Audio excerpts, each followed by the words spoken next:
Hello and welcome to a brand new episode of Secure Synopsis. Today we will be discussing the synopsis of 12th April 2021. If you're new to my channel, please subscribe to my channel. Also watch the video till the end, and if you like the video, please press the like button. If you dislike the video, please press the dislike button. Either if it, please press the button. Okay, now let's go on and start off discussing about the synopsis. First topic is under general studies 2, and the topic under it is poverty and developmental issues. The question under it is present an analysis on catastrophic impacts of pandemic and the way ahead for India. Also explain can India build a vaccine for poverty. So here we're going to see the impacts of the pandemic and also if India can build a vaccine for poverty because pandemic has unfolded the poverty within India. It has already pushed millions of people down from middle class to the lower middle class and also from lower middle class to the below poverty line levels. All the progress that India has made so far has been gone for a toss with respect to livelihood and productivity, and there has been an increase in poverty and decline in nutritional levels because of loss of wages. Now let's have a look at the answer to this question. Today, the nation encounters bigger challenges as the catastrophic pandemic threatens.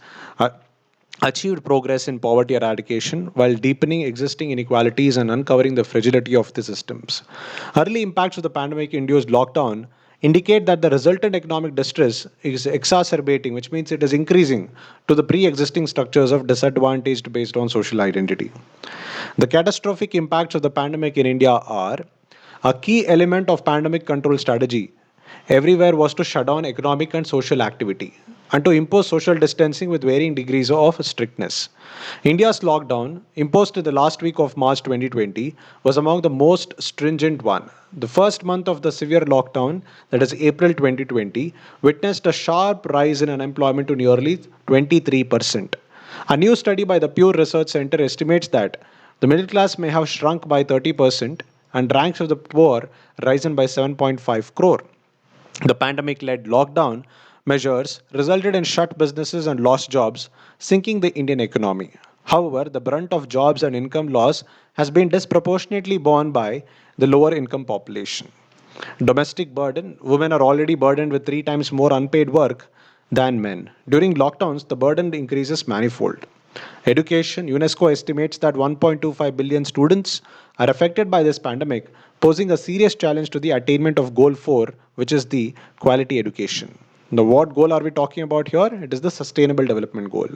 Unemployment levels, according to the International Labour Organization, some 25 million people could lose their jobs, with those in informal employment suffering most from lack of social protection during the pandemic. Unfortunately, these might just be the tip of the iceberg.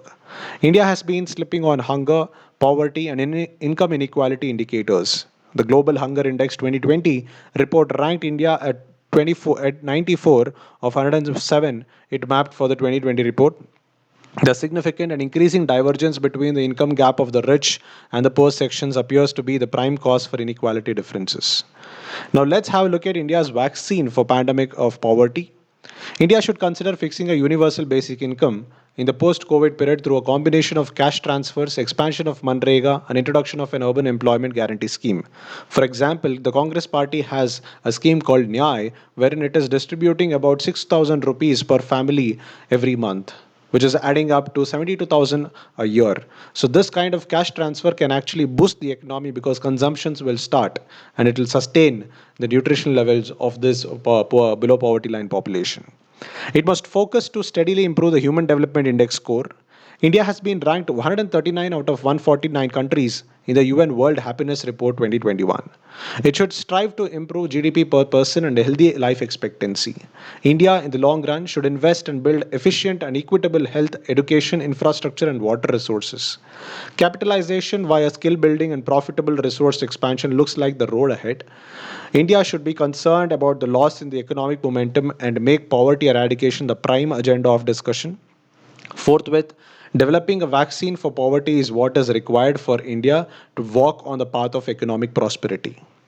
Let's conclude the answer to this question. A well designed fiscal stimulus package, prioritizing health spending to contain the spread of the virus, and providing income support to households most affected by the pandemic would help to minimize the likelihood of a deep economic recession and poverty experienced by the vulnerable population.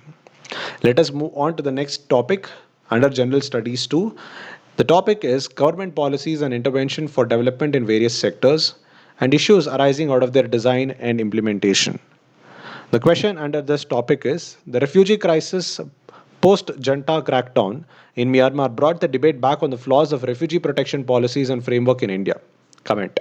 So, this is with respect to India and Myanmar and also the refugee crisis. We have discussed about this refugee crisis quite a lot of time, but let's have a look at the details given in this answer. With recent development of military coup by the Myanmar junta and atrocities on civilians protesting their rule, there have been refugee influx in India's northeast. The current plight of Myanmaris has been preceded by that of another group of Myanmaris, the Rohingya. India, for the most part, has had a stellar record on the issue of refugee protection, a moral tradition that has come under great stress of late. New Delhi has been one of the largest recipients of refugees in the world in spite of not being a party to the 1951 Refugee Convention and its 1967 protocol. Of late, this has come under stress. Flaws of refugee protection policies and framework in India. India does not have a refugee law nor is it signatory to the UN Convention governing refugees. India is not a party to the 1951 Refugee Convention and its 1967 protocol, the key legal documents pertaining to refugee protection. India has allowed Tamil refugees from Sri Lanka, Chakmas of Bangladesh, the Lotsampas of Nepali origin from Bhutan, Afghanis, Somalis, and many others into this land. But these remain ad hoc approaches.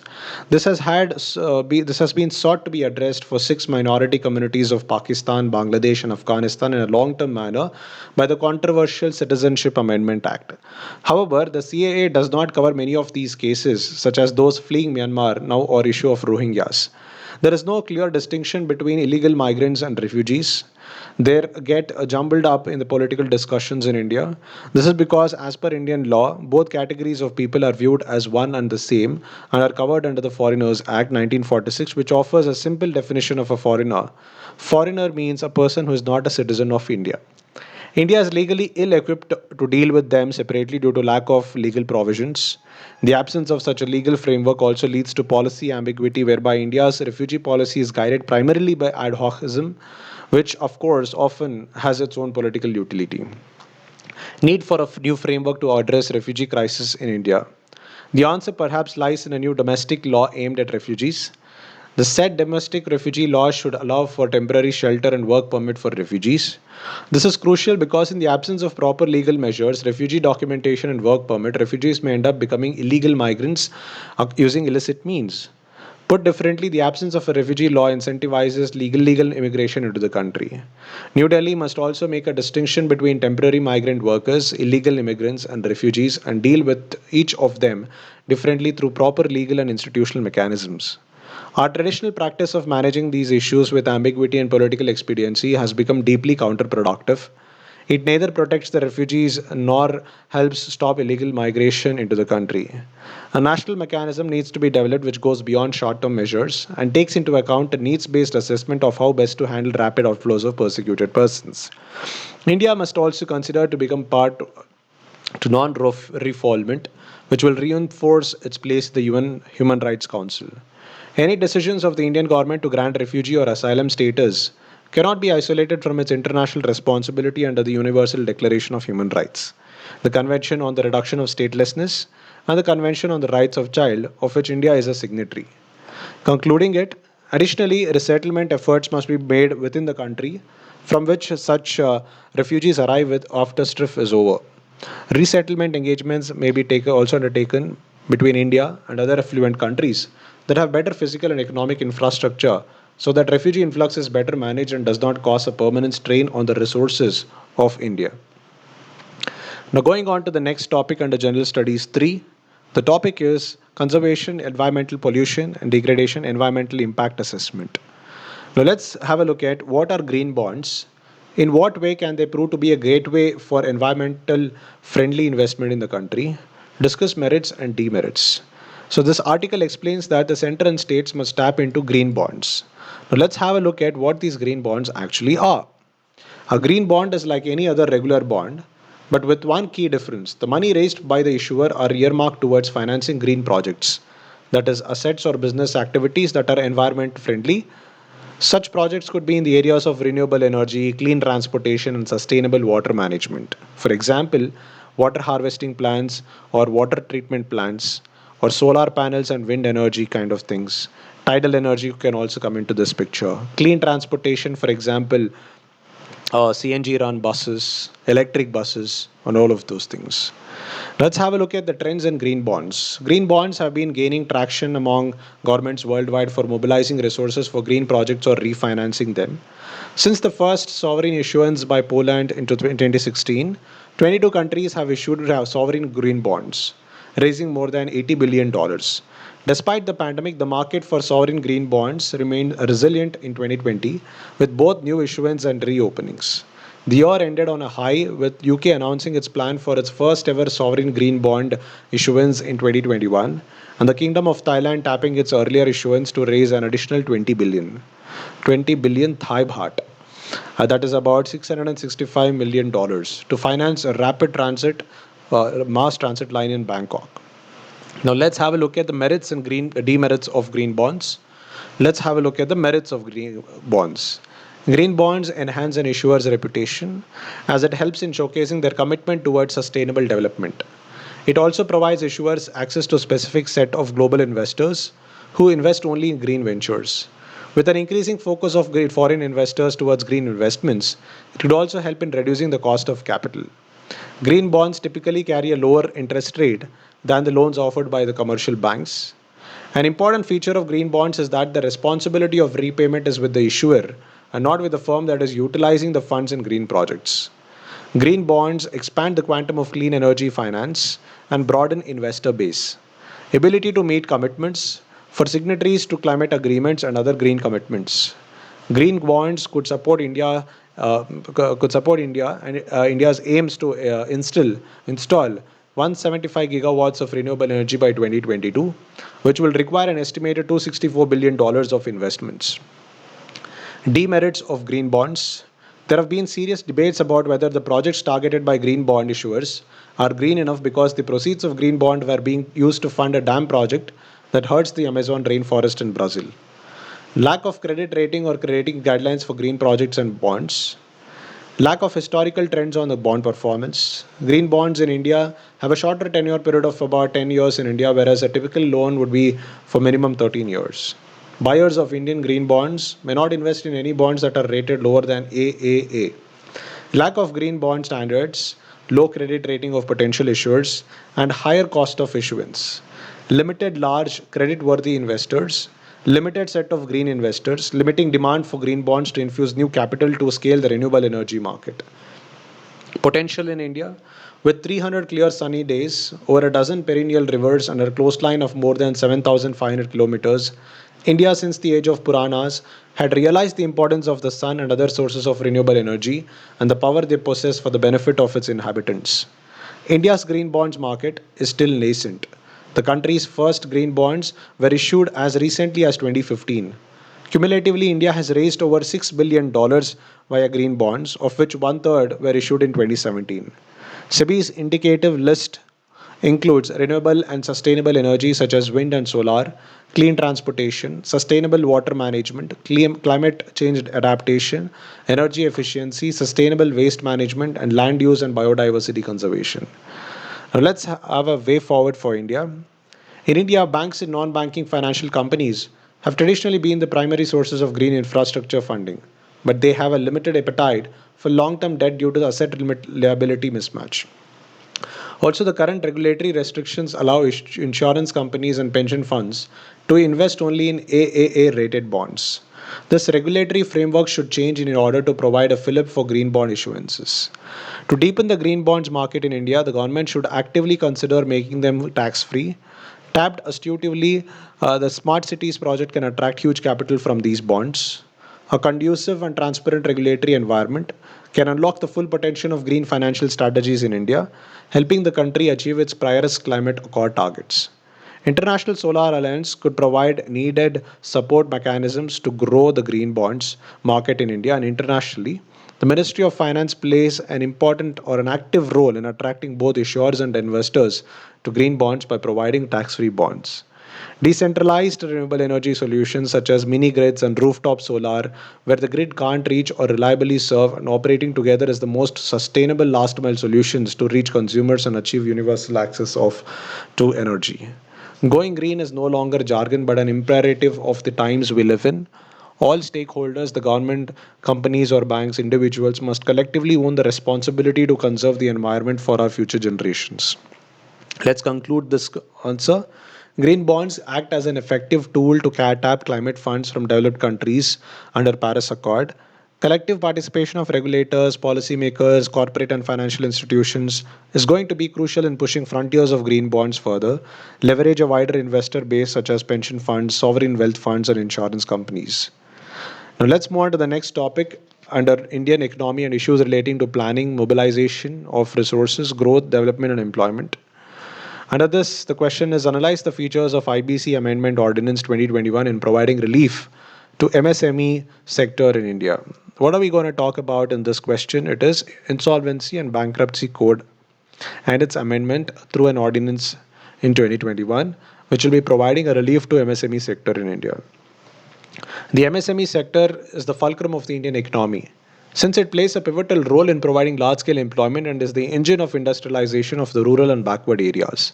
Many MSMEs have been impacted by the coronavirus pandemic, thus affecting many people's livelihoods. Seeking to provide a quicker and value maximizing outcome for stressed MSMEs, the government has introduced a pre-packaged resolution process for such enterprises by amending the insolvency law. Now, this is called as pre-packs. Now, micro, small, and medium enterprises can seek resolutions for their stress through the pre-packaged process under the Insolvency and Bankruptcy Code. Let's go to the background of this. The Honorable Prime Minister's announcement to the nation of the rupees 20 lakh crore fiscal package to deal with COVID-19 pandemic looks at the turning the crisis into an opportunity for the Indian economy. Since the Prime Minister's emphasis is on self-reliance, dependence on other countries shall decrease, which will greatly boost the micro, small, and medium enterprises sector in the country. Apart from the financial stimulus, the government also promulgated the Insolvency and Bankruptcy Code Ordinance to deal with the unprecedented hardship faced by the MSME sector on 5th June 2020. The following are the highlights of the ordinance. Suspension of Section 7, 9, 10 of the Insolvency and Bankruptcy Code 2016 in case of defaults which have arisen on or after 25th March 2020 that deal with financial creditors, operational creditors, and corporate applicants respectively. Time period in which suspension of corporate insolvency resolution process, which is also called a CIRP, would be effective is to be notified by the government. As per the ordinance, the suspension is for a minimum of 6 months and could be extended to a maximum of 1 year. Applications seeking to initiate SIRP for corporate debtors are however allowed in case the following conditions are satisfied. The first one is default aroused before 25th March 2020. The amount of default is greater than rupees 1 crore. Potential of India's MSME sector. Contribution to GDP. The share of MSMEs in the country's gross value added is estimated to be about 32%. Leveraging exports. It also contributes about 40% to total exports and 45% to manufacturing output. Employment opportunities. It employs 60 million people, creates 1.3 million jobs every year, and produces more than 8,000 quality products for the Indian and international markets. Diversity. There are approximately 30 million MSME units in India and is quite diverse in terms of its size, level of technology, employment, range of products and services provided, and target markets. Fostering inclusive growth. MSME is constructing inclusive growth in numerous ways through promoting non-agricultural livelihood at least cost, unbiased regional development, large female participation, and providing a protection against deflation. Importance of the legislation. The ordinance thus endeavors to provide some relief to those corporate debtors, especially the MSME sector, who are directly affected due to the COVID-19 pandemic, which has led to widespread disruption of business operations across the nation. It primarily attempts to prevent corporate persons who are experiencing distress on account of this unprecedented and unfortunate pandemic from being dragged into insolvency proceedings under the IBC for some time, thus giving them a breather to revive their business. The primary motive of doing so was to prevent the triggering of proceedings under the IBC against the small and medium enterprises that were facing a huge brunt due to the COVID-19 outbreak. Strict timelines are the essence of this ordinance. A corporate debtor is required to submit a base resolution plan within 90 days from the pre-package insolvency commencement date, failing which the proceedings would stand terminated. The adjudicating authority, that is National Company Law Tribunal, is required to approve or reject the plan within a further period of 30 days. With over 86% of the total cases under IBC pending beyond the prescribed statutory limit period of 330 days, one would have to wait and see whether the timelines prescribed under the ordinance are adhered to. One notable departure from the conventional corporate insolvency resolution mechanism is the fact that under the pre-package regime, the board of corporate debtor does not get suspended and shall continue to manage the affairs of the company as a going concern. The Honorable Finance Minister had also announced in March early this year that debts relating to COVID 19 will be excluded from default under the Insolvency and Bankruptcy Code up to 1 year, with a special insolvency framework also being notified under Section 240A of the IBC. Presently, this has been increased by 6 months as per the aforesaid ordinance. This proposed amendment will indeed provide respite to the MSME sector, which, has mentioned earlier, has been badly affected by the pandemic. Small businesses and non-banking finance companies are critical to the economy, and liquidity will provide a great fillip to this sector by ensuring their solvency, which is extremely vital for employment and job retention. Moreover, it will also help the MSMEs in tackling the acute financial crisis faced by this sector amid this global pandemic to the government. As per the ordinance, it is considered expedient to provide an efficient alternative insolvency resolution process to MSMEs to ensure a quicker, cost effective, and value maximizing outcome for all stakeholders in a manner which is least disruptive in the continuity of their businesses and which preserves jobs. Going forward, the option to have separate dedicated tribunals dealing with pre-packaged insolvency must be considered. Further, the government must also extend the benefits of this ordinance to other forms of juristic entities, such as HUFs and proprietorships firms. These account for a significant portion of micro and small enterprises in India. The Government of India and banks should design plans and measures to widen easy, hassle-free access to credit. The RBI should bring stringent norms for non-performing assets, and it will help curbing loan defaulters and motivate potential good debts. Further, according to critics, the credit guarantee scheme for MSME run by SIDBI is a growing contingent liability and needs to be examined with urgency. Government should provide enhanced development and upgradation of existing rail and road network and other infrastructure facilities in less developed and rural areas to boost growth and development of the MSMEs. There should be proper research and development in respect of innovative method of production and service rendering. Further, the government should promote and subsidize the technical know-how to micro and small enterprises. Government should encourage procurement program, credit and performance ratings, and extensive marketing support to revive the growth of SIC units. Skill development and imparting training to MSME workers is a crucial step to increase the productivity of the sector. The government should emphasize predominantly on skill development and training programs. Conclusion: MSMEs being the growth engine of economy, there is a need to prepare a roadmap for sector in addition to the ad hoc initiatives undertaken. This new insolvency law is surely a step in the right direction. Considering its possible impact on the MSME sector, the prospects of this ordinance are keenly awaited. Considering that the MSME sector has been struggling since the outbreak of the pandemic, one hopes that the ordinance is implemented in letter and spirit. Let's move on to the next topic. And this topic is under General Studies 4. The topic's name is Public Civil Service Values, Ethics in Public Administration, Status and Problems, Ethical Concerns and Dilemmas in Government and Private Institutions, Laws, Rules, Regulations and Consigns as Sources of Ethical Guidance, Accountability and Ethical Governance, Strengthening of Ethical and Moral Values in Governance, Ethical Issues in International Relations and Funding, Corporate Governance. So there is a huge ethical responsibility on the public administrators as they occupy positions of authority, handle enormous amounts of public funds, and their decisions have wide-ranging impact on the society. What steps have you taken to improve your ethical competence to handle such responsibility? This question is all the more important given that most of the pandemic related issues were handled by these public administrators because they are the ones who are more educated than the politicians, and the money was handed over to them, and they were the deciding factors in on the utilization of these funds. For example, when a disaster such as Cyclone Amphan struck West Bengal, administrators were on their toes and they were working 24/7 to ensure that the relief material reached out to people in a timely manner and in an adequate manner. Now, let us have a look at the answer to this question. Ethical competence is often described as an experience acquired through the combination of knowledge and practice. In simple terms, it is a fundamental qualification or capacity that public administrators need in daily practice to identify the ethical dimensions inherent in their decision making. Studies find that individuals who do not possess strength of character might not do what is correct or take correct action in a given situation. Ethical competence concerns character strength, ethical awareness, moral judgment skills, and the willingness to do good. The prerequisites for ethical competence are professional virtues, experience of professionalism, human communication, ethical knowledge, and a supportive organizational environment. What is the need for ethical competence for civil servants? Public servants exercise power in a variety of ways, at least some of which are seen as problematic in democratic systems of government.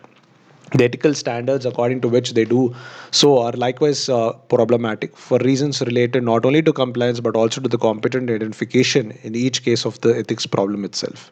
For all practical purposes, public servants and public officials control the use of various state provided resources and benefits, the interpretation and application of law and policy, access to both official and private information, and the grant of licenses and permissions affecting the rights and interests of citizens and non citizens.